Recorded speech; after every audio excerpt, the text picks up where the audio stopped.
tenzi mucha zwano imba shepa mangwa nani dino namata kunemwi dino chema ini dino damwe yamuchene unditungamire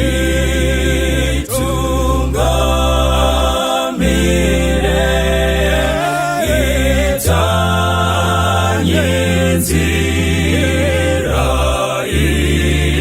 ichene kuneni munzira avo vanhu vari kuda vachapiwa tuso Mwari anovachengeta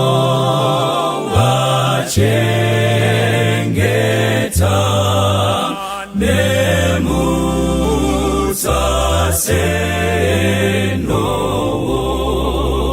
dino damwe yamuchene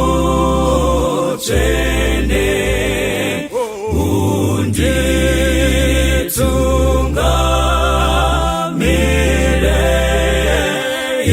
itanyinzira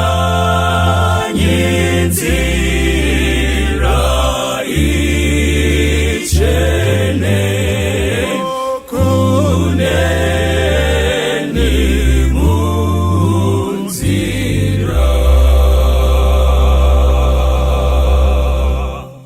Ndakwasai zvakare vana vaMwari panguva ino yatiri kupinda zvakare mukati meshoko renguva yekunamata. Dai Mwari vakatibatsira tirambe tichinzwisisa nekuziva kuti Mwari ndiMwari. Wana mutumwa achiburuka nepakati pedenga ine evhangeri isingaperi kuti aiparidzire kune vose vanogara panyika. Akati nezwi guru, ityai Mwari mupembiri, namatai iye wakasika denga nenyika nematsime emvura. Zvakazarwa chapter 14 verse ya 6 to 7, nekuti nguva yake yekutonga yasvika. Muchaona Mwari paanotaura pamusoro penyaya iyi, anotaura pamusoro first angel, painotaura pamusoro pemashoko aya. Muchaona kuti the moment you take care or give heed kumashoko ari mungirozi yekutanga, muchaona kuti unenge wagadzirisa nyaya yengirozi yechipiri neyechitatu, kubuda muBhabhironi, zvakare nekutiza munembo wechikara. But for the purposes of our prayer time, regai titarise pamusoro paMwari akasika denga nenyika, uyo anonzi zvakare navakoronike anonzwa ari kudenga. Akawirirana kuti hakuna ane monopoli yekunamata kana paine chinhu chakasiwa chiri open naMwari. Mamwe maoffices ese angavhare. Vamwe vanhu vese they can block you even pafoni. Hama neshamwari dzingakuitire zvose zvekukuisa aside. Rega nditaure kumunhu waMwari kuti panguva ino patiri munguva yemunamato, rega ndikuudze kuti pachinhu zvese zvawakapiwa naMwari semuKristu, you may miss the verses here and there and miss the songs, but prayer is one thing that God has given to each one of us to benefit from, so I can pray. I rinoti panapa, now the Lord had prepared a great fish to swallow Jonah. And Jonah was in the belly of the fish 3 days and 3 nights. You see, Jonah atiza pamberi paMwari. Apiwa assignment iri pachena. anzwa Mwari achitaura, Jonah haana kutumirwa prophet. Kana ndiri right? Because rinonzi shoko rakauya kuna Jonah mwanakomana waAmitai rikatenda kuNinevhe, iro guta guru iro, unoriparidzira, kuipa kwaro kwasvika pamusoro pangu, kapu yaro yazara.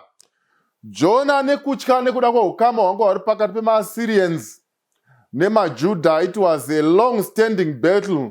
Pasina ukama hwakanaka. Aiziva kuti maJudha kazhinji aiti akangobatwa muJudha ari kudhuze neguta iri, maAsyrians aivauraya obva vapina pawall, kana kuti aivarovera pawall until they die on the wall. So somehow the skeletons of the Jews akanga scattered around that city at times nekuda kweukama hwanga husina kumira zvakanaka. And Jonah, historically, he remembered this. Akaziva kuti the moment I get there, Mwari vataura havo, my skin will be there on the wall. Ndo zvakatizwa naJonah, it was not just rudeness yeungotiza pamberi paMwari. Paine ukama hwanga husina kumira zvakanaka pakati pemaAsyrians nemaJudha. Saka Jonah akatiza an imminent danger yakanga ichitoripo. At times we just think kuti Jonah out, or he just ran away out of malicious ideas or etc. But akatotiza zvinhu zvinobatika, vaitokwanisa kutomuuraya. So Jonah anoenda paJopa, ndobva aenda hake, ndobva abhadhara paJopa apa, ndobva abhadhara chikepe, ndobva atiza paJopa. Ka handiri munoziva kuti ndopana Tabhita apa, ndopakakwirwa chiyeka chikepe naJonah. Pakaonekwa mukadzi akanga akashingirira kuna Mwari, ndopakatizwa nemurume anonzi Jonah. Saka you would see kuti Jonah akatiza, ndobva aenda ari mukati mechikepe. He went down. All the downs are chronicled in this chapter. He went down to Chakuti, Tatish, down to... Saka akanopinda pasi. The long story to be cut short, kunobva kwanzi vakamubvunza kuti uri kuendepi, uri murudzii, zvikanzi ndiri muHebheru anotya Mwari. Yeah, what a contradiction. Aitya Mwari, but aitya vaSyria. Kazhinji mukati meupenyu hwedu zvinoitika kaizvi, kuti title inenge iripo, but vaSyria vachikuthreatena more, and they make noise around you that you forget that God has called you. Oftentimes, not discourage kazvikuru. When we look at our situations, God has called us to serve Him. As ministers of the gospel, and as church members in the church, and as we sit in the pews, when we look back, we look at our faults. God has called us, but the Assyrians are threatening. Tinorarama muupenyu hwakadaro vana vaMwari. Wekuti tiri maKristu hongu. We live between these two fears. While God's voice came, but the Assyrians threatened. Muchaona the same thing do iri muna Zvakazaro chapter 14. That fear irimo, we are afraid, tinotya Mwari, kuteera Mwari tinoda nekumunamata. But the Assyrians, they threaten us. Mukatarisa muchapter 14 iyo verse 6. Mwari achiburitsa kuti tinamate akasingadenga nenyika nematsime emvura. Muchaona the downward trend and trajectory as we move towards Babylon. Babylon teaches us and ushers us into the beast, and the beast threatens us. Chapter 13, yes, Zvakazaru. Saka, as much as we fear God, tichitya Mwari nekumunamata, pane nguva dzekuti we feel kuti sure Mwari vandidaidza. But historically, my Assyrians, they have a history of killing our ancestors, and we give in. So Jonah somehow found himself in this crossfire, where God is saying, go to Nineveh. And the fear and history tells him that when you go to Nineveh, you become part of the statistics. Saka tirikuti we live in this fear and in this limbo. Yekuti tinotya vana vaMwari. Jonah anobhadhara, and we pay the fares. Jonah anobhadhara, unopinda mukati mechikepe, oenda pakadzika pechikepe. Panosimuka mhepo, munozviziva zvinoitika. Mwari kana akutsvaga Jonah wake, mhepo dzinongosimukawo Mwari achitsvaga Jona wake. Ndobva vaita zvehakata zvikanzi pane munhu anenge abatwa. Ndiwani? Ndiri muHebheru anotya Mwari. MuHebheru anotya Mwari. But the direction was somewhere else. I'm talking to people vanotya Mwari, including myself. Ndakasarudzwa kutevera Mwari. Wakasarudzwa kutevera Mwari. As much as we talk about fearing God, varanda vaMwari vazodziva vaMwari, don't touch the anointed here. Mashoko mazhinji anotaurwa. But there are times patinopinda mustate yaJona. Mustate yekuti iyo tinotya Mwari, but the direction yatinenge tichienda nayo is somewhere else, not Nineveh. Tinosiya assignment yaMwari. Bhaibheri robva ratiro paakakandwa paakaenda vakabva toita sei newe shamwari, losi yatasangana nayo ndeyakwe. Zvikanzi akati nekuda kuti ndatiza hangu pamberi paMwari ndikande mvura. Bhaibheri rinobva ratiro Jona paakakandwa mvura. Ndo panzi manje pavhesi 17 manje.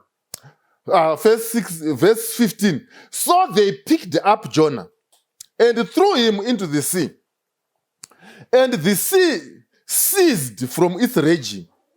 Then the men feared the Lord exceedingly and offered a sacrifice to the Lord and took vows. Pakutokandwa kwaJona mumvura, iye achitodzika, vanhu vakasara vachitendeuka muchikepe. Achitodzika mukati meningirikini medziva. Vanhu vakasara vachiti varume munhuka uyu hatityei Mwari. Vakatosara vachipinda chechi, vanhu vechechi, iye akandwa mvura. Imwe nyaya ingatinetsei. Zvikanzi, but paakanokandwa mvura, God was preparing a fish, a great fish. Munoona vana vaMwari kana Mwari akuda kukudzosa, regai nditaure kusangana. Ndotaura pasi tenderere. Let us be careful on how we deal with sinners. Ndikati sinners ndote zeta sekunzi kune vatsveni vamwe. Let us be careful on how we deal with our fellow sinners. We are also participants in this thing. Mwari mutsvene wake, munhu ari kutiza, such a rude and selfish fugitive, ari kutiza pamberi paMwari. Anzwa Mwari achitaura. Omuona Mwari, God allowed him to pay the fees dzechikepe. God could have just stopped him on the harbor. Mwari haana kudaro. Mwari angadai akangomisa, mari ingadai akangorasikayo, because God at times kana hana kubatsira vanhu, kwanzi he speaks to us through blessings bestowed. But at times when those are not appreciated, God speaks to us through blessings removed. God can scatter more than we can gather. God has all that power to blow. He had all that power to blow Jonah's trip into shreds. Zvese zvaifana kuenda musango. Mwari aikwanisa kungomisa chikepe kuti chife ipapo, but he allowed Jonah to pay the fees in his grace. Azvireve kuti kana tiri kutadza, God has sanctioned that. It is just his grace. God allowed Jonah kutoenda pasi kunogara mukati mechikepe. At times God allows us to go to the deep of it. Tonyura tiri momo. God who is righteous, perfect, omnipresent, omniscient, who knows everyone where you are. Pese patiri Mwari anopaziva. In his grace, Jonah was sinning in God's hands, running away, but in God's hands. Why? Because Mwari akasika denga nenyika nematsime emvura. He is the one who owns the waters. Muna zvakazaru. Ndiye Mwari anoziva makungwa nekudzika kwawo. Ndimuna zvakazarwa. Mwari akasika zvese. Then a feeble sinner like me is trying to run away from such a God. And God in his grace says, allow him to pay. Grace. Chikepe chitanga kuenda chaifana kungomira. iyo mhepo yakazonosimukira kumberi yakatadza kusimukira sei apa asina kuenda? NdiMwari anoziva izvi. Don't ask me. That's why God is God. Bhaibheri kuti Mwari akaita saiyeyo. When Jonah was making all his shenanigans achita zvaari kuita izvi, God was preparing a fish. Maiva nehove dzakawanda, but God had to prepare one. Regai nditaurire vana vaMwari kuti mukati meupenyu we are object and subjects of grace. The reason why we sin and where we don't die, the reason why we don't get injured, the reason why we do this and that in a wrong way and God just overlooks that, we are just beneficiaries of a prepared fish. Mwari anogadzira hove dzake. Tikadai takamedzwa nedzimwe mota idzi, tikadai takamedzwa nedzimwe nzvimbo dzatakaenda idzi, but Mwari akanogadzira hove. God prepared a fish, hove ndobva yamumedza. Yamumedza, Bhaibheri ndopariri kuti iro payakamumedza 3 days and 3 nights. Zvikanzi then Jonah chapter 2 prayed to the Lord his God from the fish's belly. And he said, I cried out to the Lord because of my affliction, and he answered me. Mwari, in his omniscience, pari kunzi Jonah akanamata ari mudumbu rehove. You will see kuti ndanakidzwa nenyaya yekuti Jonah prayed to the Lord, his God. To the Lord, his God. Such a fugitive. Pari kunzi he prayed to his God. Rega ndikudza mudikani. I don't know pawakaenda nekwauri. But in your sinfulness, mukutadza kwako ikokoko, like Jonah, tiri kuti isusu, dai Jonah akanga ari kuchurch, people could have stopped him from praying because he was running away from God. But Bhaibheri kuti iro, Jonah, as sinful as he was and fugitive, running away from God, he prayed to his God. Kunyangwa iva muzvitadzo zvaakanga ari mukati mazvo, God was still his. So munhu waMwari, oftentimes you feel Mwari kunge wabva pamberi paMwari, and ichokwadi, don't feel comfortable in your sin. Ukaona chivi chichikunetsa mukati memoyo, zviri kuitika around you zvichikunetsa, God is speaking to you. In his time, you will make things beautiful. Zvikanzi Jonah prayed to his God from the fish's belly. Apane tuntu twakawanda mana, twakawanda. Jonah had access to pray.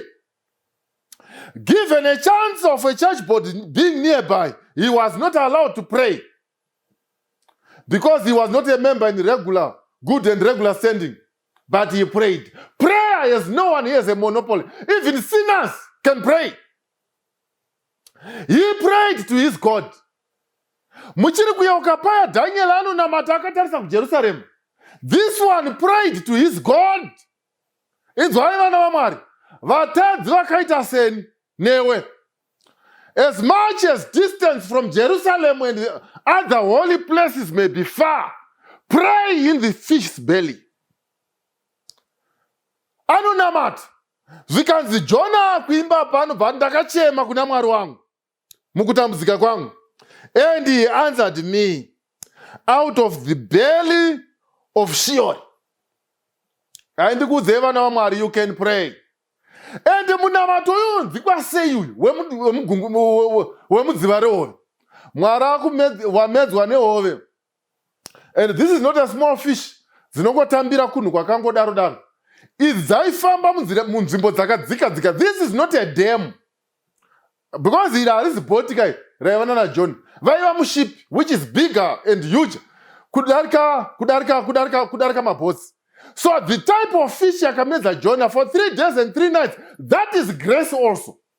Munoziva zvimwe zvezvinhu zvatisina kuti tinotsanangura sei. Kungoti Mwari ndiMwari. 3 days and 3 nights. Pakafa Lazaro, vanhu vakanga vakuda kumurambidza kuti Jesu guva rivhurwe nekuda kwe4 days. Uyu anotori ne3 nights ne3 days ari muheka, ari mudumbu rehove. ndiudzei kuti vakomana vesainzi oxygen yaibva kupi? Where were the jelly, the fluids dzehove dzemudumbu? GPS yacho yekufamba kudzokerana Jonah yakabvepi? There are things that we cannot answer even through science. But what we can see, I can only see grace in operation. Jonah haana kukandwa mumvura. Haana kukandwa mumvura akangoenda pabase pesi.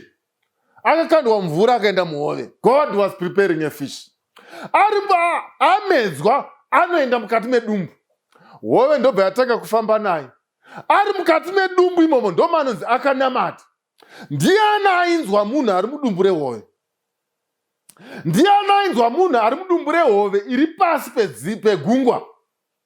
It is only God, our God, who answers and who hears from heaven. Mwari anonzwa chete ari kudenga. Rega nditaure nemunhu waMwari panguva inei. I don't know where you are. Asi chandinoziva ndechekuti kudenga kuna Mwari. And chandinoda kuna Mwari uyu ndokuti anoziva the depths and the widths of your thinking. Ari kuziva pauri. And chandinodira pana Mwari uyu, when we run away from God, when we are running away from God, through His grace, when He wants to bring us back, He pays the bills. Hove yake ndobva yapiwa compass, when nature responds to the master. Ndosaka musiya Jesu ati vakomana mukaramba kundirumbidza pana matombo aya achaita noise. Nature muzuya kwaFaro, vanhu vakukwesena Faro achikwesena. Nature joined its master. Nature kana yakupinda munyaya dzayo, hove ndobva yatora kuva netransport. When God paid the bills, ndobva yatanga kufamba ichienda naJonah. Asi chandafarira ndechekuti at the end of his prayer, God answered from heaven. Munamato wakaitwa muhove. You can pray. I don't know the depths of your situation, but God knows and you know. Ndoziva kuchechi kure. Ndoziva hama dzekusangano dziri kure. Ndoziva kuti zvawakaita hazviwirirane nevazhinji. You broke God's commandments, but chandinoziva ndechichi. I have some good news for you.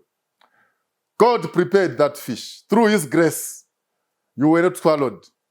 Through His great grace, you were not swallowed. You were swallowed, but preserved in the belly's fish. It's not by wisdom. Hakusi kuronga kuenda tichidzoka. It is because of God's.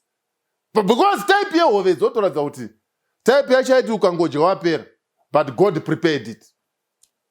Andikudze munhu waMwari, pane hove dzaifanira kumedza, but the same type of fish, God prepared it to save your life and bring you back. And He paid the bills. Mwari mumwe chete akanzwa Jonah, anonzwa vatadzi vachinamata, vatsvene vachinamata, is the same God who can answer your prayer. You can pray in your own fish's belly. Unoziva zvakakumedza, uri imomo, namata, uri imomo. Ndosaka muchiona mukomana uya wokurasika paparebhuya. His thinking started ari mupigsty. Munochengetwa hochi imomo. I know there are a lot of things that are surrounding you, but you can pray. As much as the pastor may not understand you, inzwa munhu waMwari, pray to your God. Pray to your God. Namata kuna Mwari wako. Then Jonah prayed to the Lord, his God, from the fish's belly, and he said, I cried out to the Lord because of my affliction, and He answered me. Out of the belly of Sheol, I cried, and You heard my voice. Apa Jonah aripa testimony. But wakomana, ndakanamata kuna Mwari wangu akandinzwa. Pane vanhu vasingade kunzwa vatadzi vachitaura kwavari nekuvanamata navo. Kana uri mutadzi ukatozikamwa, unotonamata, vanhu vanotonamata vari mavo, iwe uri kachannel. But Jonah ari kunzi, aiwa Jonah, don't be discouraged. God is still there on His throne. Namata kuna Mwari wako. Baba vedu vari kumusoro kudenga, tokutendai panguva ino. matipa zvakare mukana wekuti tive nenguva yekunamata. Tibatsirei mutinzwe chanamata kwamuri, tinzwewo tiri mumatumbu ezvakatimedza. Tinotenda kuti muchatibatsira, muchatitungamirira muzita renyu rinogara nekusingaperi. Amen. Pamchinjiko pane upenyu, Jesu atinditarise, pasine pfuma ngezvenhando, pamberi ndoona zvakanaka.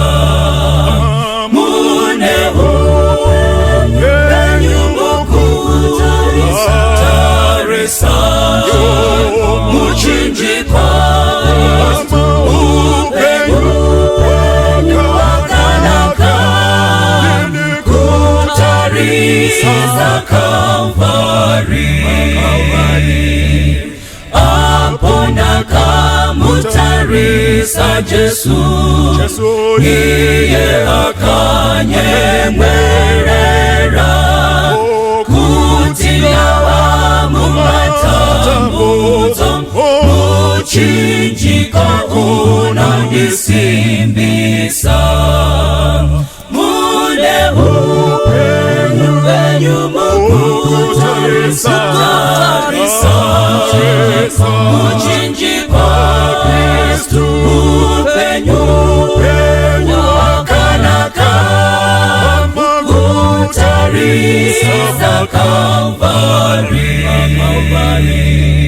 Ndinozotarisa mchinjiko, ndosimbira muchinjiko, hakuna anozoputsika, panosimbira simba redenga.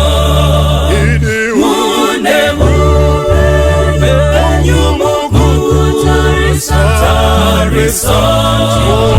muchinjikwa upenyu wakanaka, kutarisa Kalvari. Mune upenyu mukutarisa, muchinjikwa upenyu wakanaka, kutarisa Kalvari. Upenyu wakanaka, kutarisa Kalvari. Upenyu wakanaka, kutarisa Kalvari.